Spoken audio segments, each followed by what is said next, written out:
పాత్రికేయ మిత్రులకు నమస్కారం. ఈరోజు సోషల్ వెల్ఫేర్ డిపార్ట్మెంట్లో అదేవిధంగా వివిధ వెల్ఫేర్ డిపార్ట్మెంట్లో జరిగినటువంటి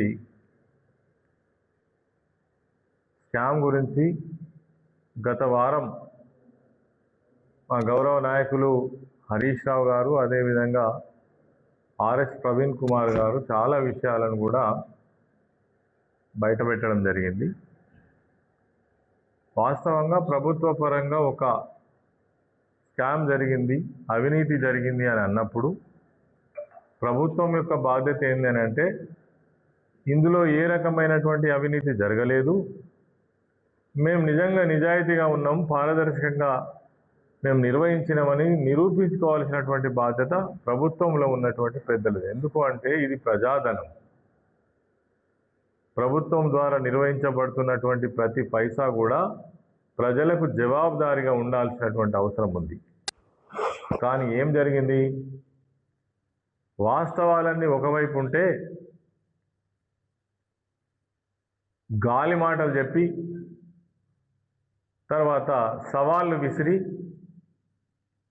ఆ సవాల్ను స్వీకరించడం కోసం వచ్చినటువంటి హరీష్ రావు గారిని, ఆర్ఎస్ ప్రవీణ్ కుమార్ గారు, నేను కావచ్చు, మా నాయకులందరినీ కూడా తెలంగాణ భవన్లో పోలీసుల ద్వారా నిర్బంధించి వాస్తవాలు చెప్పకుండా చేసి ఓ డ్రామాటికల్గా మీరు ఏది గన్ పార్క్ దగ్గరికి పోయి, అసలు గన్ పార్క్ దగ్గర మీరు టైం ఇచ్చిండ్రా? మేం టైం ఇచ్చినాం. సోమాజిగూడ ప్రెస్ క్లబ్ దగ్గర పలానా తారీఖు రోజు పలానా టైంకు మేము వస్తున్నాం, మీ దగ్గర ఏం ఆధారాలు ఉన్నా తీసుకొని రావాలని చెప్పేసి మేము ఆరోపించినాం. కాబట్టి మేము నిరూపించడానికి ముందుకు వచ్చినాం. నిజంగా మీకు చిత్తశుద్ధి ఉంటే, నిజాయితీ ఉంటే చెప్పిన ప్లేస్కు రావాలి. మీరు మేము సాధారణంగా ఆహ్వానించి అక్కడ ఎటువంటి అలజడి లేకుండా మేము విషయాలు చెప్తామని కూడా చెప్పినాం.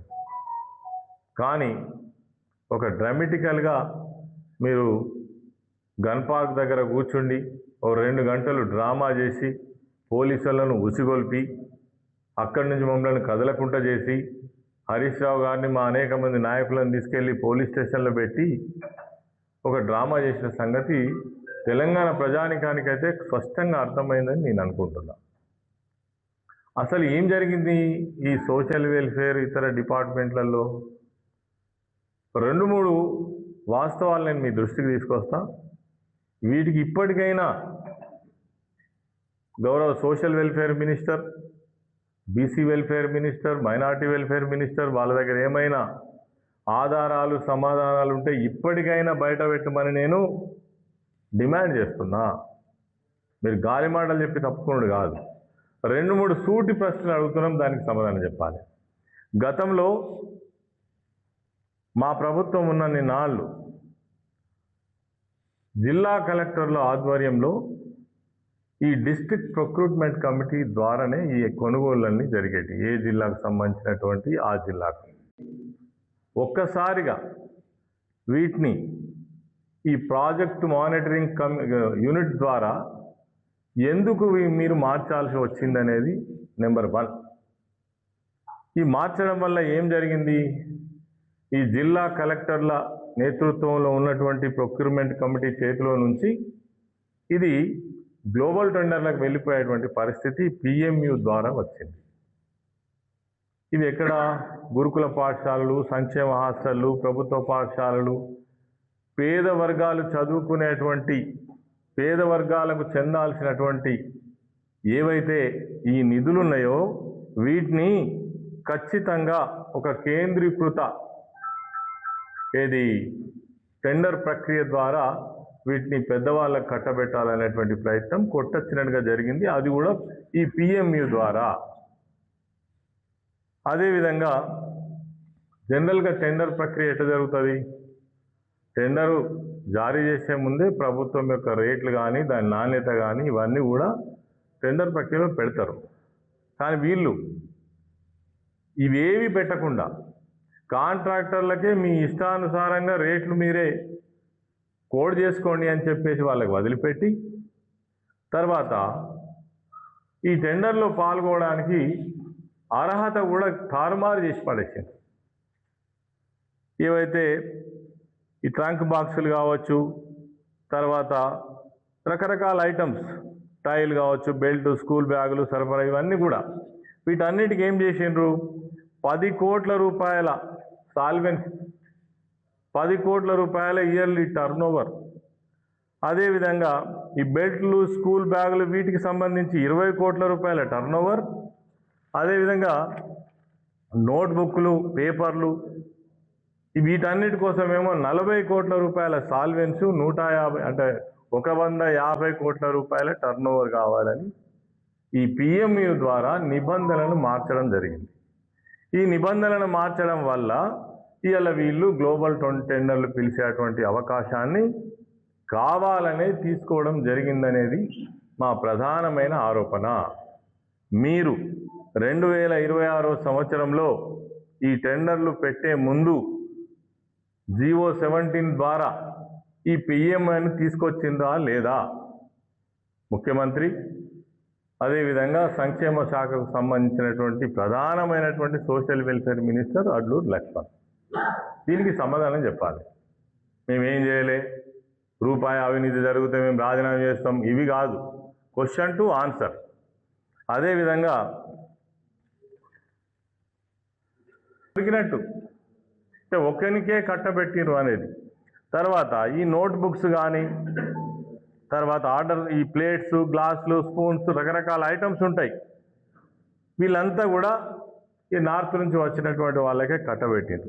ఏకమొత్తంగా ఒకే ఆర్గనైజేషన్కు 1200 కోట్ల వర్క్ ఆర్డర్లలో 1100 కోట్ల రూపాయలు మరి ఒకే సంస్థకు మఫత్లాల్ గుజరాత్ కంపెనీకి కట్టబెట్టడం జరిగిందని మేము ప్రధానంగా ఆరోపిస్తున్నాం. ఇది ఆరోపణ కాదు, నిజం.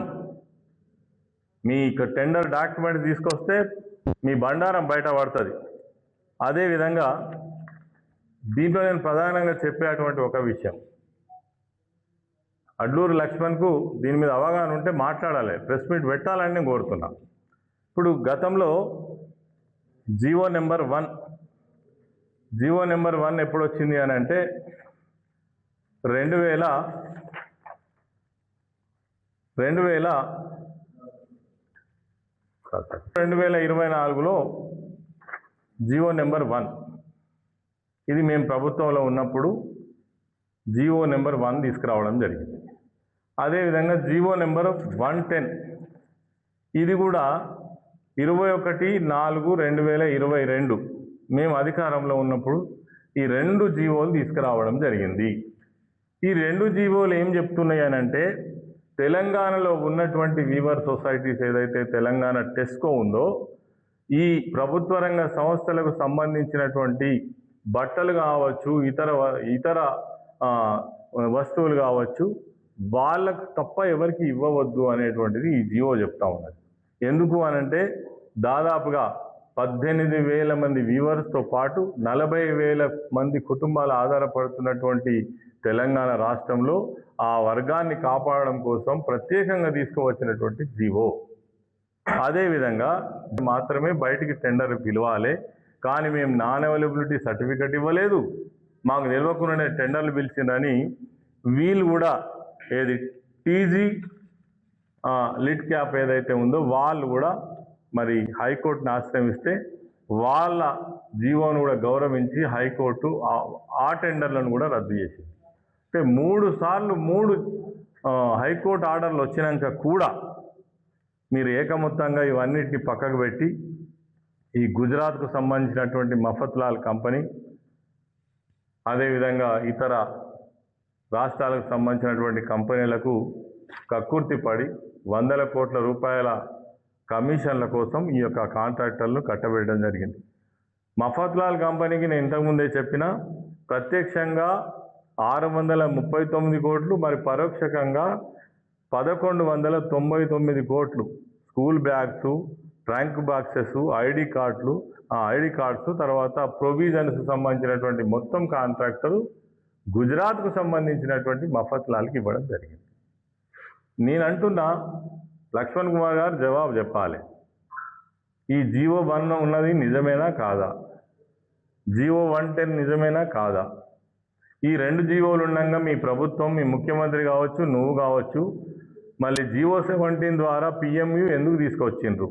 పిఎంయు తీసుకురావడం వల్లనే ఇవాళ చేనేత కార్మికుల కడుపు కొట్టిండ్రు 40,000 కుటుంబాలది. అదేవిధంగా వేలాది కుటుంబాల చర్మకారులు ఎవరైతే ఉన్నారో నిత్యం కష్టాన్ని నమ్ముకొని పనిచేసేటువంటి మీ సామాజిక వర్గానికి సంబంధించినటువంటి ఎస్సీల నోరు కొట్టి వాళ్లకు వర్క్ ఇవ్వకుండా ఇవాళ మీరు గుజరాత్కు సంబంధించినటువంటి కంపెనీలకు కట్టబెట్టిండ్రు. 100 కోట్ల రూపాయల స్కామ్ జరిగిందని ముమ్మాటికి మేము ఆరోపిస్తున్నాం. ఆరోపణ కాదు, ఇది నిజం. నీ దగ్గర దమ్ము ధైర్యం ఉంటే, నీ ప్రభుత్వానికి చిత్తశుద్ధి ఉంటే, మీ ముఖ్యమంత్రి కావచ్చు, నువ్వు కావచ్చు, సంక్షేమ శాఖ మంత్రులు ఎవరైనా కావచ్చు, మొండట్లాగా దొంగల్లాగా పారిపోవడం కాదు, వీటిని నిరూపించమంటున్నాం. మేము ఇప్పటికైనా డిమాండ్ చేసేది ఒకటే, మీ దగ్గర ఏం ఆధారాలు ఉన్నాయో, ఏవైతే ఉన్నాయో ఇవి ఈ టెండర్ ప్రక్రియకు సంబంధించినటువంటి ప్రతి పేపర్ను ప్రజల ముందు ఉంచమంటున్నాం. లేకపోతే ఒక ప్రెస్ మీట్ పెట్టి నేను చెప్పింది ఎట్లా నిజం కాదో నిరూపించమంటున్నాం. ఇది ప్రజాధనం, మరి ముఖ్యంగా ఎస్సీ, ఎస్టీ, బీసీలకు సంబంధించిన పేద వర్గాలకు సంబంధించినటువంటి బడ్జెట్ ఇది.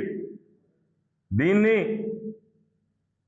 నిజంగా మీరు దోపిడీ చేసే ముందు ఒక్కసారి ఆలోచించాలి. ఈ వర్గాల ద్వారానే కదా మీకు రిజర్వేషన్ వచ్చింది. ఈ వర్గాల ద్వారానే కదా ఇవాళ నువ్వు మంత్రి అయినవు, ఎమ్మెల్యే అయినవు. ఈ వర్గాల ద్వారానే కదా నువ్వు లబ్ధి పొందినవు. ఈ వర్గాల నోటు కొట్టేటందుకైతే నువ్వు మంత్రి కావడం ఎందుకని నేను అడుగుతున్నా. దయచేసి ఒక్కసారి లక్ష్మణ్ కుమార్ గారికి ఈ ఏదైతే టిఎస్ లిడ్ క్యాప్ సంబంధించినటువంటి వాళ్ళ సంస్థ ద్వారా ఒక అప్లికేషన్ ఇచ్చిండ్రు. అయ్యా మాకే ఇవ్వండి దయచేసి, గత అనేక సంవత్సరాల నుంచి ఈ పని మేమే చేస్తున్నాము, ఇగో ఈ లెటర్ కావాలంటే మీకు ఈ కాపీ ఇస్తాను, మాకే ఇవ్వండి అని దరఖాస్తు చేసుకున్నారు. Telangana leather industries provisions corporation limited, Hyderabad. దయచేసి చూడండి. అదేవిధంగా ఎవరైతే టెస్కాప్ సంబంధించినటువంటి వాళ్ళ సంఘం తరఫున ముఖ్యమంత్రితో పాటు మంత్రులందరినీ కలిసి ఇక్కడ వేము నరేంద్ర రెడ్డి గారు కూడా వాళ్ళ ప్రభుత్వ సలహాదారుగా ఉన్నాడు కాబట్టి గతంలో, ఇప్పుడు ఎంపీగా ఉన్నాడు, ఆయన కూడా దరఖాస్తు ఇవ్వడం జరిగింది. అదేవిధంగా కొండా సురేఖ గారు, ఆమె పద్మశాలి సామాజిక వర్గానికి సంబంధించినటువంటి మంత్రిగా ఉన్నారు. మా టెస్కాప్కి సంబంధించినటువంటి ఎవరైతే చేనేత కార్మికులకు అన్యాయం చేయకండి, వాళ్ళకే ఈ వర్క్స్ ఇవ్వండి అని ముఖ్యమంత్రి గారికి రాసిన లేఖ ఇది. ఇవన్నీ కూడా పట్టించుకోకుండా మీరు డైరెక్ట్గా గ్లోబల్ టెండర్లకు పోయి 100 కోట్ల రూపాయల స్కామ్ చేసి, నేను అడుగుతున్న లక్ష్మణ్ కుమార్ మొన్న ఏమంటుండంటే ప్రెస్ మీట్ పెట్టి మఫద్లాల్ బట్టలు మా విద్యార్థులు తొడగద్దా అంటున్నారు. అబ్బా నీకు గంగా ఉన్న దయ. ఈ 10 సంవత్సరాల నుంచి గురుకుల పాఠశాలను స్థాపించింది కేసీఆర్ గారు. ఆ పాఠశాలల్లో ఏ విద్యార్థికి ఎంత గొప్పగా ఉండాలి, చదువు ఎంత గొప్పగా ఉండాలి, సౌకర్యాలు ఎంత గొప్పగా ఉండాలి, వాళ్ళు తినే తిండి ఎంత గొప్పగా ఉండాలని ఆలోచించింది కేసీఆర్ గారు. 1,20,000 రూపాయలు ఒక విద్యార్థికి ఖర్చు పెట్టాలని ఆలోచన చేసింది కేసీఆర్ గారు. ప్రపంచ దేశంలోనే గురుకుల విద్యా పాఠశాలలు ప్రాచుర్యం పొంది తెలంగాణలో ఇంత సక్సెస్ఫుల్గా వీళ్ళు ఎట్లా నిర్వహిస్తున్నారని ఒక చర్చ జరిగి సక్సెస్ఫుల్గా నిర్వహణ జరిగింది ఈ గురుకుల పాఠశాల. నువ్వు ఇవాళ మఫత్లాల్ బట్టల గురించి మాట్లాడుతున్నావా? ఎన్ని 100 కోట్ల స్కామ్ జరిగింది మీ జేబులు నింపుకోవడానికి కదా ఇదంతా, ఈ డ్రామా అంతా. మీదికెళ్ళి అంటే రాజీనామా చేస్తా అంటావు. ఇగో ఇది నిజం. నీకు నీతి నిజాయితీ ఉంటే రాజీనామా జోక్ కాదు, ఇగో మేము నిరూపిస్తున్నాం. నీకు దమ్ము ధైర్యం ఉంటే రాజీనామా చేస్తావా, మొక్కు భూమికి రాస్తావా? చర్మకారులైనటువంటి మా మాదిగ సామాజిక వర్గానికి సంబంధించినటువంటి నోళ్లు కొట్టి 100 కోట్లు సంపాదించినటువంటి నువ్వు ఎవరికి సమాధానం చెప్తావో చెప్పాలని కోరుతున్నాం. అదేవిధంగా ఇవన్నీ కూడా వాస్తవాలు, నిజాలు. ఇది ఒకటే కాదు, ఈ రాష్ట్రం ఏర్పడిన నాటి నుంచి ముఖ్యమంత్రి దగ్గర నుంచి మొదలుకుంటే మంత్రులు కానీ ఎక్కడ ఏం దొరుకుతుంది, ఏ ఇష్యూలో ఎట్లా స్కామ్ చేయాలి, ఎట్లా డబ్బు సంపాదించాలి అనే జాస తప్ప మీకు ప్రజల మీద పట్టింపు లేదు, అభివృద్ధి మీద పట్టింపు లేదు. అదేవిధంగా మీరిచ్చిన వాగ్దానాల మీద పట్టింపు లేదు, లోకల్కి ఇచ్చినటువంటి మీ వాగ్దానాల మీద మీకు పట్టింపు లేదు. పెద్ద పెద్ద మాటలు చెప్పుడు కాదు. గతంలో మేము కూడా ప్రభుత్వంలో పనిచేసినాం, మంత్రిగా పనిచేసినాం, జవాబుదారీగా ఉన్నాం. ముద్దు ముచ్చట్లు చెప్పుడు కాదు. నువ్వేం చేసినావు, నీ బండారం బయటపడ్డది. అలా మాట్లాడమంటాను నేను. దమ్ము ధైర్యం ఉంటే రేపు నీ దగ్గర ఏం సమాచారం ఉన్నదో తీసుకొచ్చి వీటన్నిటి కూడా సమాధానం చెప్పాలి. ఎందుకు జీవో 1 తొక్కిపెట్టినావు, ఎందుకు జీవో 110 తొక్కిపెట్టినావు, పిఎంయుని ఎందుకు తీసుకొచ్చినావు, ఇతర రాష్ట్రాలకు సంబంధించినటువంటి పెద్ద కాంట్రాక్టర్లను ఎందుకు తీసుకొచ్చినావు, అదేవిధంగా చిన్న ఎవరైతే ఇక్కడ ఉన్న సప్లయర్స్కి 10 కోట్లు 20 కోట్లు 50 కోట్ల రూపాయలు వాళ్ళకు ఈఎండి పెట్టి వాళ్ళని ఎందుకు ఎలిజిబిలిటీ లేకుండా చేసినావో చెప్పమంటున్నా. ఎవరు నోరు కొట్టినావు నువ్వు? ఇలా ప్రత్యక్షంగా ఈ రాష్ట్రంలో అనేక సంవత్సరాల నుంచి దాని మీదనే ఆధారపడి జీవిస్తున్నటువంటి బిడ్డల నోరు కొట్టినటువంటి వాణి నువ్వు. ఇంకా మీదికెళ్ళి హరీష్ రావు గారి మీద మాట్లాడతారు, కేసీఆర్ గారి మీద మాట్లాడతారు, కేటీఆర్ గారి మీద మాట్లాడతారు. అర్హత ఉందా మీకు మాట్లాడేందుకు? కాబట్టి ఈ విషయాలన్నీ కూడా పత్రికల ద్వారా, న్యూస్ ఛానల్స్ ద్వారా ప్రజలకు వాస్తవాలు తెలవాలనే ఉద్దేశంతో ఈరోజు ఈ జిల్లాకు ప్రాతినిధ్యం వహిస్తున్నటువంటి సోషల్ వెల్ఫేర్ మినిస్టర్గా ప్రాతినిధ్యం వహిస్తున్నటువంటి మీకు బాధ్యత ఉన్నది. ఇంకా ఒక విషయం ఏంటంటే, ప్రతి సంవత్సరం ఏవైతే ఈ సోషల్ వెల్ఫేర్ అన్ని వెల్ఫేర్కి సంబంధించినటువంటి ప్రభుత్వ పాఠశాలలు కావచ్చు, హాస్టల్స్ కావచ్చు, ఈ వందల వేల కోట్ల రూపాయల కొనుగోలు జరుగుతూ ఉంటాయి. దీనికి సంబంధించి ఒక ఐఏఎస్ ఆఫీసర్ లేడు. మీకు ఇష్టం వచ్చినటువంటి ఒక సామాన్యమైన ఆఫీసర్ను పెట్టి మీ ఇష్టానుసారంగా ఇవాళ ఈ టెండర్స్లో మరి కుంభకోణాలు చేసి ఆర్థిక లావాదేవీలకు పాల్పడి ఇష్టారాజ్యంగా మీరు దోసుకోవడం జరిగింది. ఇవన్నీ కూడా నిజమని మేము నిరూపిస్తాం. సమయం సందర్భం మీరు చెప్తారా, మేము చెప్పమంటారా? మొన్న చెప్తేనే పారిపోయినరు పోలీసులు పెట్టుకొని. కాబట్టి వీటన్నిటికి కూడా ప్రజల సమక్షంలో సరైనటువంటి సమాధానం చెప్పాలని మేము కోరుతా ఉన్నాం.